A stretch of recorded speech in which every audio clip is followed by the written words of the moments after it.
विधानसभा चुनाव 2028 में बालाघाट में बड़ा परिवर्तन आने वाला है। वर्तमान समय में बालाघाट जिले के भीतर 6 विधानसभा है।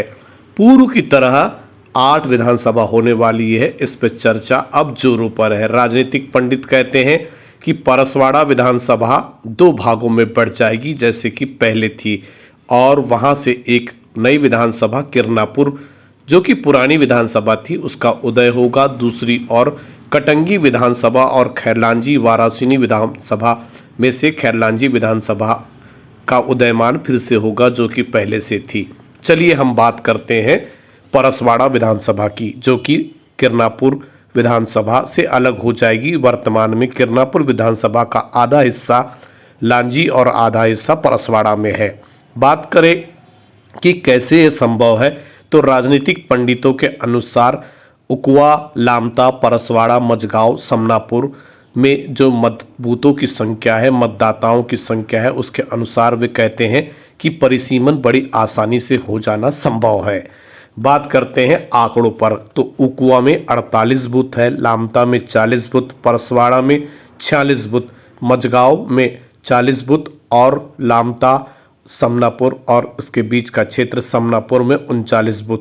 कुल 243 बूथों की संख्या बताई जाती है। अनुमान लगाया जाता है कि एक बूथ में 900 मतदाता है। इसके अनुसार 900 मतदाता एक बूथ में, तो 243 बूथ में इसका गुणा भाग करके बताते हैं कि लगभग 1,91,000 मतदाता इस विधानसभा में है, जबकि 1,20,000 मतदाता पर एक विधानसभा बनकर तैयार हो जाती है। यदि यह सारा आंकड़ा सही है और विधानसभा में जो कि परिसीमन की कहानी तय होती है, तो निश्चित ही बैहर का एक क्षेत्र परसवाड़ा विधानसभा पहले की तरह हो जाएगी और किरनापुर विधानसभा पहले की तरह हो जाएगी। जैसा कि बताते हैं कि राजनीति के जानकार और राजनीति में अपनी पैर मजबूत करने वाले भी इस क्षेत्र में सक्रिय हो गए हैं।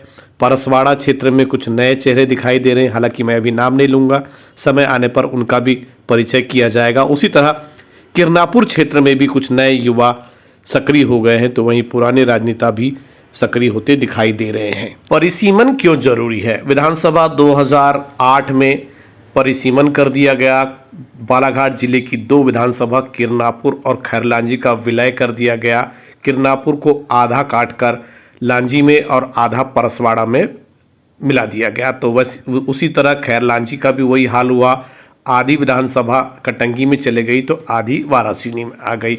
बात यदि मैं यहाँ पर परसवाड़ा की करूँ तो परसवाड़ा विधानसभा का क्षेत्रफल इतना बड़ा है कि आधी लोकसभा इसमें खत्म हो जाएगी।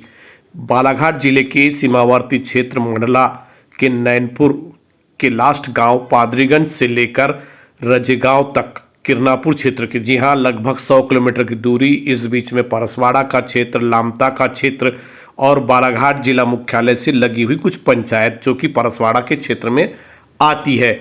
बहुत बड़ा क्षेत्र है। बजट के हिसाब से विकास करना यहाँ पर मुश्किल है। जनता नाराज हो जाती है। चुनाव परिणाम आप देख चुके हैं किस तरह से आते हैं। निश्चित ही यदि विधानसभाओं का परिसीमन होगा, क्षेत्रफल छोटा होगा, जनता के हिसाब से बजट आएगा तो विकास काम भी बेहतर होंगे। इसलिए अब जानकार कहते हैं कि जुलाई महीने में इसके लिए कार्य समिति बैठेगी और उस पर विचार किया जाएगा कि किस तरह से इसका गठन किया जाए। निश्चित ही यदि पहले की तरह किरनापुर और खैरलांजी विधानसभा का उदयमान होता है तो फिर परिवर्तन देखने को मिल सकता है। हो सकता है कि अभी जो लोग किरनापुर विधानसभा के लांजी में हो वो किरनापुर में आ जाए। हो सकता है कुछ लोग अभी परसवाड़ा विधानसभा में हो, यहाँ पर परसवाड़ा से लगी हुई जो बालाघाट विधानसभा है उनका विलयमान बालाघाट में हो जाए जैसा कि पूर्व में था।